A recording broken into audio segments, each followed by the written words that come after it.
Quiet Please, which is written and directed by Willis Cooper and which features Ernest Chappell. Your Quiet Please story for tonight takes its name from the title of the series, Quiet Please.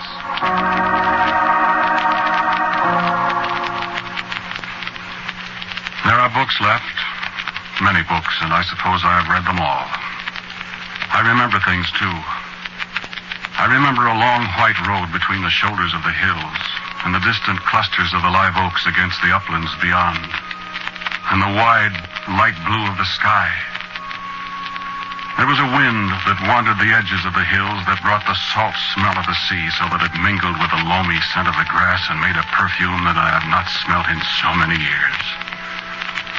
There was a great plain where the hills fell away in tumbled, rocky magnificence.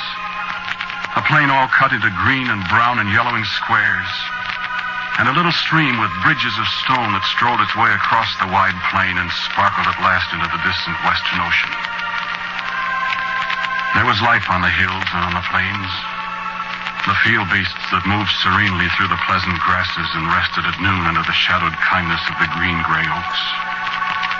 There were men and cheerful women in the white-walled houses where the road curved, and the children that played noisily and sweetly in the cottage dooryards are long since dust.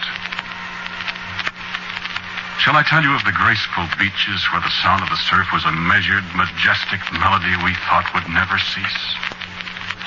Shall I speak of the great ships prone upon the breast of the ocean, the ships that are seen no more? Would you hear of the wind-whipped nights and the lightning in the forests and the gentle rain in the dawn time? Would you remember and not forget? I remember. I alone remember. This was a temple. And this a place dedicated to the arts.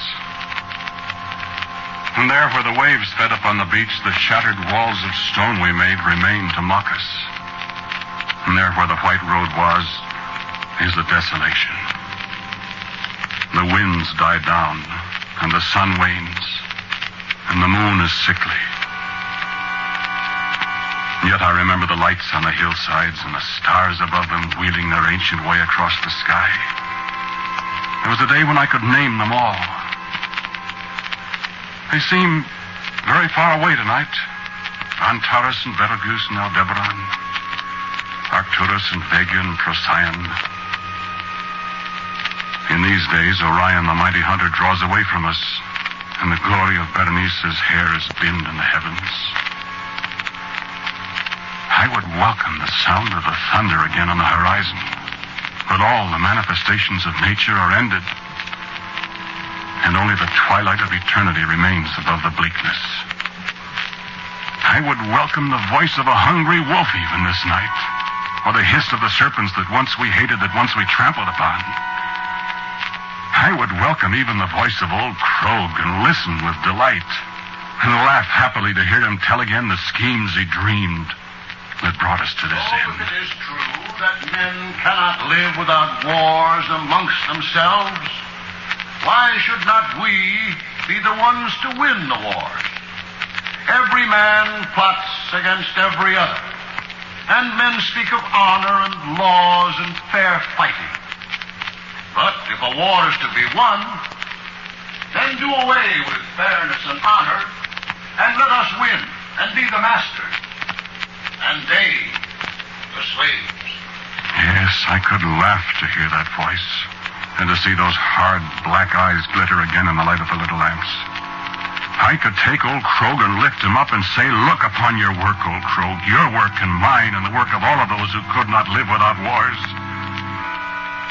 But Krog is dust and may not speak. And for a little time while I live, the dust shall speak its final words to those who would listen. It was a fair world, our world. And I would not have you believe that all who dwelt in it were like old Krog, plotting wars and seeding the countrysides with discontent. We knew love, too, and all the virtues. Some of them we even practiced. I am old now, and my speech is set in somber ways, for I've looked on somber things for long. But there was a time when I was young in this very world, and my speech was the speech of the young of every world, careless, gay, happy. And there was one whose speech was like mine, young and gay, and very dear to me, Morna. There was a night on the shores of a lake when there was music and laughter and light somewhere in the distance, and we sat alone together. And I remember I would speak, but Morna laid a hand on my lips and laughed and spoke. Quiet, please. And for a long time there was only the music, and we watched the stars.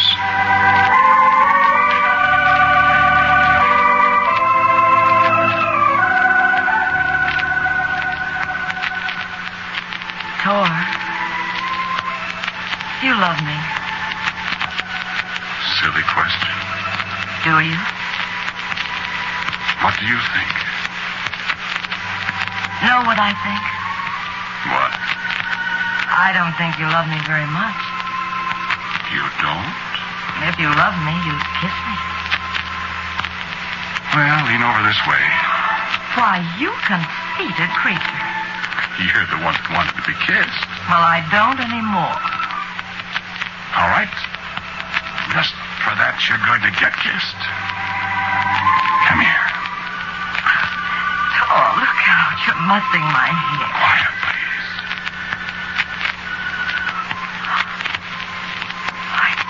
Tor, you do love me. There just aren't any words to tell you, Morna. Oh, my darling.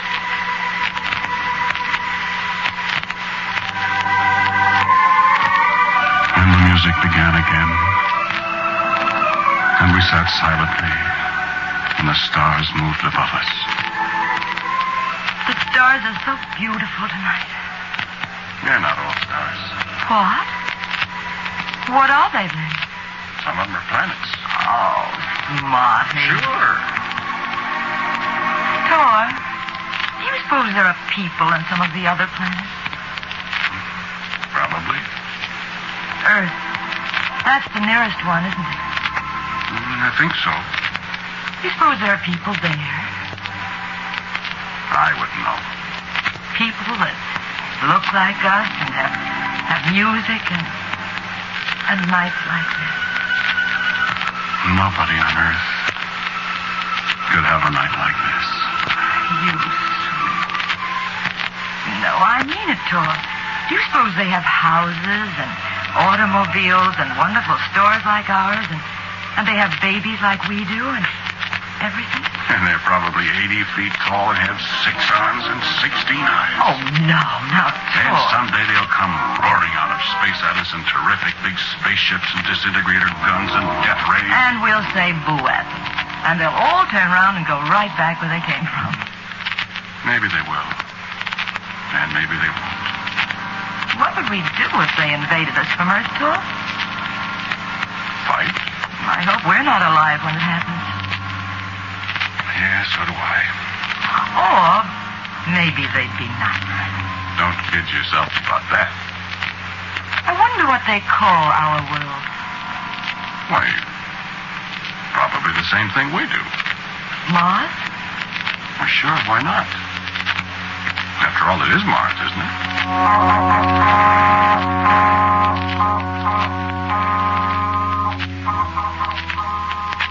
No, we were not 80 feet tall either. We did not have 6 arms or 16 eyes, and we didn't dream of conquering your world either. We were like you. We were human beings, too. And we lived and loved and worked and died. Very much as you do. Look upon your own Earth if you would see us as we were. Stand at your window tonight and look out upon the lights of your fellow beings' homes. Look upon the faces of your sleeping children and see the reflection of ours. Let your mind's eye wander across your oceans, beyond your mountains. See all the lights of the world and its darknesses and the sun rising again beyond. Let your thoughts dwell upon the people of your earth, and you shall know us as we were. Neither happier nor sadder, neither better nor worse. Old Krog, the prophet of war, muttering a way of disaster, might be one of your own. Morna, with her golden hair and her laughing eyes, might be the girl you passed unseeing in the street this afternoon. And the triumphal arch to a long-dead general brooding above a little park in the city where children race and shout might be the one that stood in a city in another world, 100 yards from where I speak to you. And here, no stone remains upon another. Old Krog has said that wars are inevitable. Have you found it so? In the years when I was a reporter for a great newspaper, I sat in his study and heard him speak to us, and through us to all our world. Is written from the standpoint of the winners of the wars. And thus wars are essential to the progress of the race. Had our enemies won in the last war, then their cause would have proved the just one. And we, by losing, would have been in the wrong. For future events would then have shaped themselves upon the basis of their winning. And the decision would have been irrevocable. Future history would be changed. Our nation's bid for leadership forgotten. And thus it will always be. Then there was silence in the room for a little time. And at last I spoke. Dr. Krog, I said. Dr. Krog. Well, son? Dr. Krog, 50 years ago we fought a war. Were we right? We won. And by winning, we charted the course of history in the 50 years since. Had they won, the last 50 years might have been very different. And which is right? What is right, son? And what is wrong?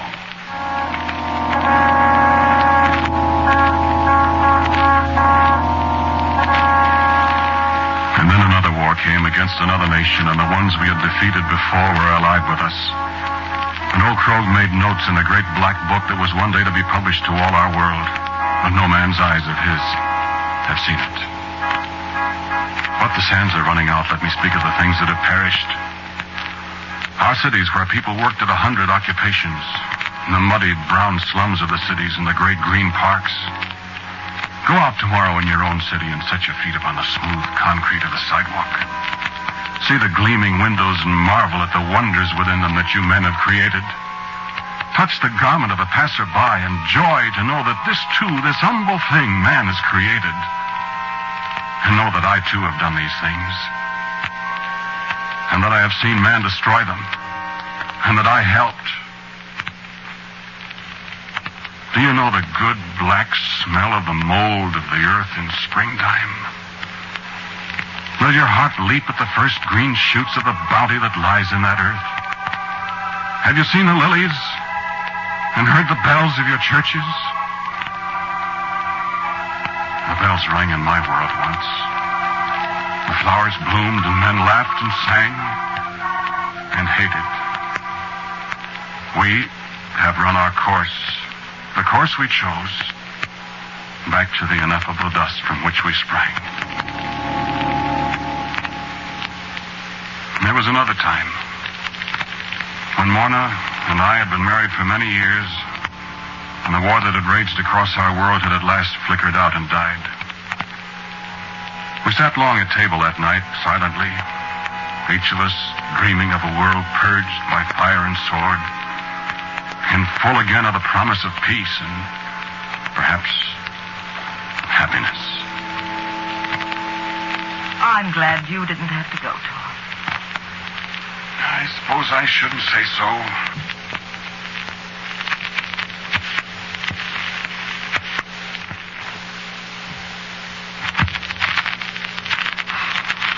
But I am too. You're not a coward, Tom. I don't think I am, Morna. But now we can get started all over again. We need so many things we haven't been able to get. I can hardly wait to go shopping. I bet. Well, at least we can afford them. Some of them. It's just a shame, isn't it? What? I hate those people. The things they've done to us. All those boys dead and our cities smashed. Well, they lost the war, though. And we killed plenty of them. Yes, we did. We should have killed them all. Quiet, please, dear. All right. You're always saying that, though, to shut me up. Well, it helps, doesn't it? Well, I suppose. If we could have only said it to them when the war started. Quiet, please. They'd have gone away. We said it all right, only in a different way. Yes. They'll be quiet for a long time, some of them. And some of us. Who's that? I know a good way to find out. Well, you go. I've got my apron All on. right.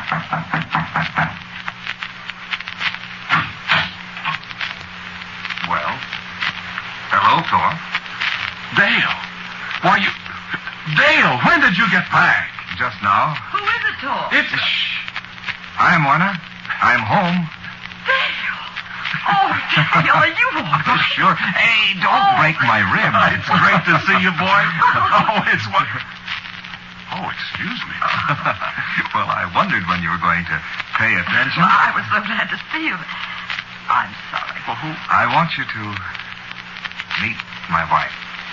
Dale, how wonderful. Why, you old son of a... Ray, this is my sister Morna, How do you do? and her husband, my brother-in-law, Thor. How do you do? Why, you darling. I'm so glad. Thank you. Thank you. It's so nice to know Dale's people. Well, come in. Come on. Come in. Oh, I'm so glad to see you, Dale. And Ray. Go ahead, Ray. Thank you. We haven't heard from you for so long, Dale. We were beginning to get worried. Oh, I was all right. Didn't get a scratch. Huh? Say, face looks about the same. Where's old Shep? He died last summer, Dale. Oh, I'm sorry about that. He was the greatest dog in the world, Ray. Well, sit down. Sit down. Have you had supper? Yes. Sure. Wouldn't you like some coffee, Ray? Oh, I would love it. I'll make some fresh. No, this will be fine. Oh. I'm finding it hard to get used to coffee again. Well, how was the war, Dale? I got all the war I want. Oh, the coffee, dear. Thank you, sister. Oh, God. She hasn't had much coffee the last 7 years. What? Why, you poor thing. Why not, Dale? Why hasn't she had coffee? You had better tell them, dear. Tell us. What? Well, Ray was one of our enemies. What do you mean by that, Dale? Was she? Yes. Should we go, dear? Thanks for the coffee, Mona. Thor. Where are you going, sister? Morn. Sit down, sister. Do you think I'd throw my brand new sister-in-law out of my house? Come on, let's go make some fresh coffee. Lots of it.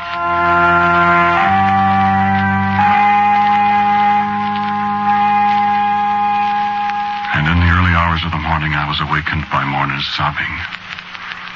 I put my arm around her. Oh, that poor child. She actually thought we were going to turn her out. Oh, sure, how can people think such dreadful thoughts of us? And she's so sweet.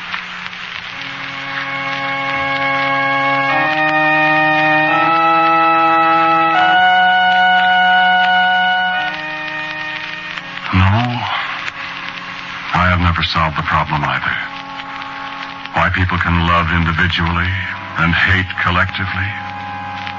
And the children of Ray and Dale were very dear to me. No different from the other children who played with them in our yard, who went to school with them, who read history with them.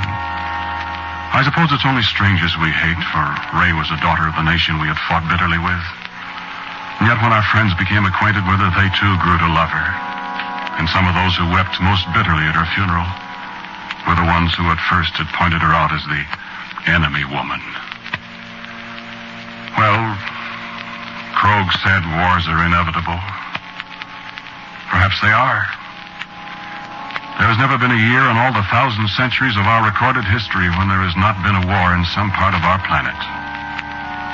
And always history told us men have been striving for a means to end it.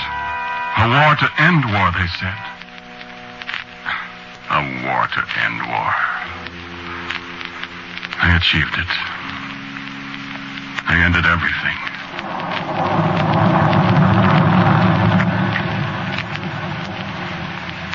Wars had grown more and more destructive. And at last men laid wicked fingers upon secrets that were not for men to know. Men have always pried at the locks that nature has set upon her deepest secrets, seeking the power that was never intended for them. And step by tedious step, they came to the final awful knowledge, to the very corridor of creation and of destruction. Ours was a fair world, I said. There was beauty in everything. Beauty in the mornings and in the red sunsets. Beauty in the long, low hills and the mountains that bore themselves majestically aloof above us. And beauty, too, in the humble things of our world, the simple, unnoticed things that haunt my memory tonight. A turning wheel, the flight of a bird, the sound of a train whistle in the night, the rustle of wind in the trees, and unforgettably, the voices of people. The voice of old Krog. Now we have the supreme weapon. There is no defense. And the weapon will bring us undisputed mastery of all the planet. But why should we be masters of the world? Why should any one people be the masters? Is it not written how good and how pleasant it is for brethren to dwell together in unity? Men said that, cannot men practice it? And the voice of Morna. There will never be any more war after this next one, Tor. Every one of our enemies will be destroyed. And we'll live happily ever after. No, Morna. There never will be war again. There never will be anything again. For now, Morna, men have plotted against the green hillsides and the towering mountains. They have declared war upon the flowers and the grass and the forests. They have made our planet an altar on which to sacrifice us all. And the voice of Dale. I'll not go to war again. If they bring it to me, I'll fight. But they'll have to bring it to me.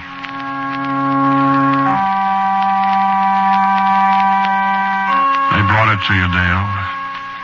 They brought it to your very home, to your doorstep, to the gay little blue and white curtains at your windows. And you died before you knew it. And the voice of Ray, the displaced person, the alien in a strange land. Who is my enemy now? Dale was my enemy once, and you, and Morna. And now you are my own people as surely as if I had been born among you. Who will be my enemy when this new war is done? You will have no enemy, Ray. For there will be none left to hate or to love. Fortunate for you that you died before the war came. Your last sight was of the faces of those who loved you.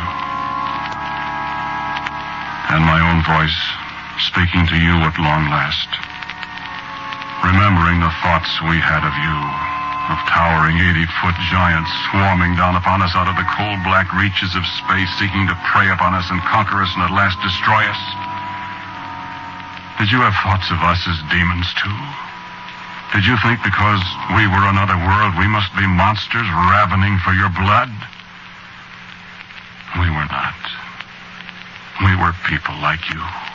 Older, perhaps, but with the same instincts you have, the very same. We gloried in the summertime and the white winters. We loved individually and hated collectively as you do. We lived. We fought. We died. Your astronomers have watched us for so many years, speculating on the possibility of life here.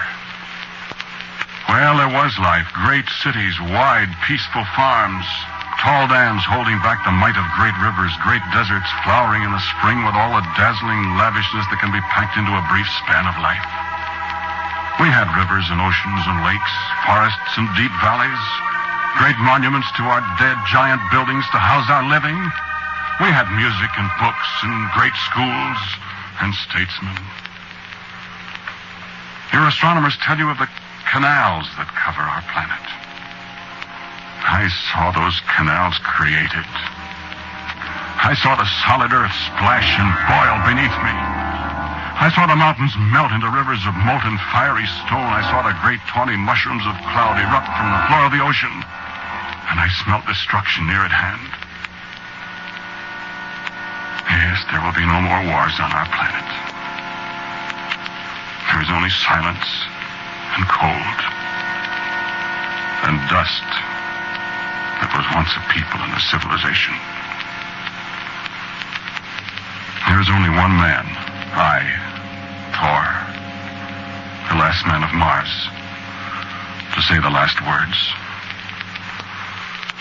The two moons that circle our planet are rising now, Phobos and Deimos, fear and madness. Death himself marches back to the black draped cavern, and he pauses beside me to lay his icy fingers upon my arm. This is the end of the world and the people that you might have mistaken for your very selves. Honor us at last with your silence at the end. And pray, friends of Earth. Pray not for us, for that is too late. Pray for yourselves. Quiet, please.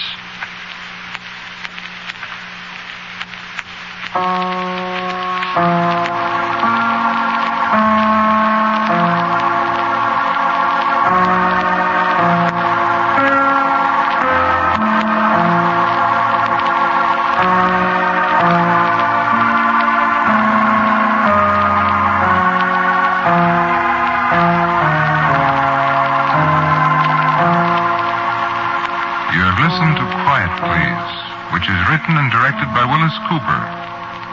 The man who spoke to you was Ernest Chappell. And others in the cast were Floyd Buckley as Krogh, Vinton Hayworth as Dale, and Lotta Stavitsky as Ray. Morna was played by Claudia Morgan, Mrs. Ernest Chappell. Music for Quiet Please is by Albert Berman. This present series of Quiet Please comes to an end with this broadcast after more than 2 years. We've enjoyed bringing these stories to you. Thanks for your comments. My personal gratitude to my friend and associate Bill Cooper for his writing, counsel, and cooperation.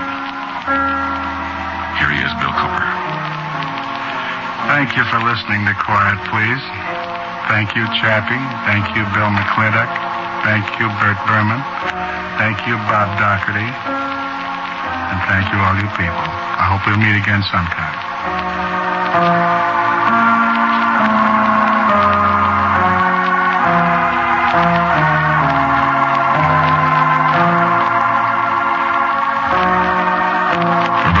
The Quiet Please theme is based on the second movement of the César Franck D minor symphony. So for the last time, this is Ernest Chappell saying, quietly yours.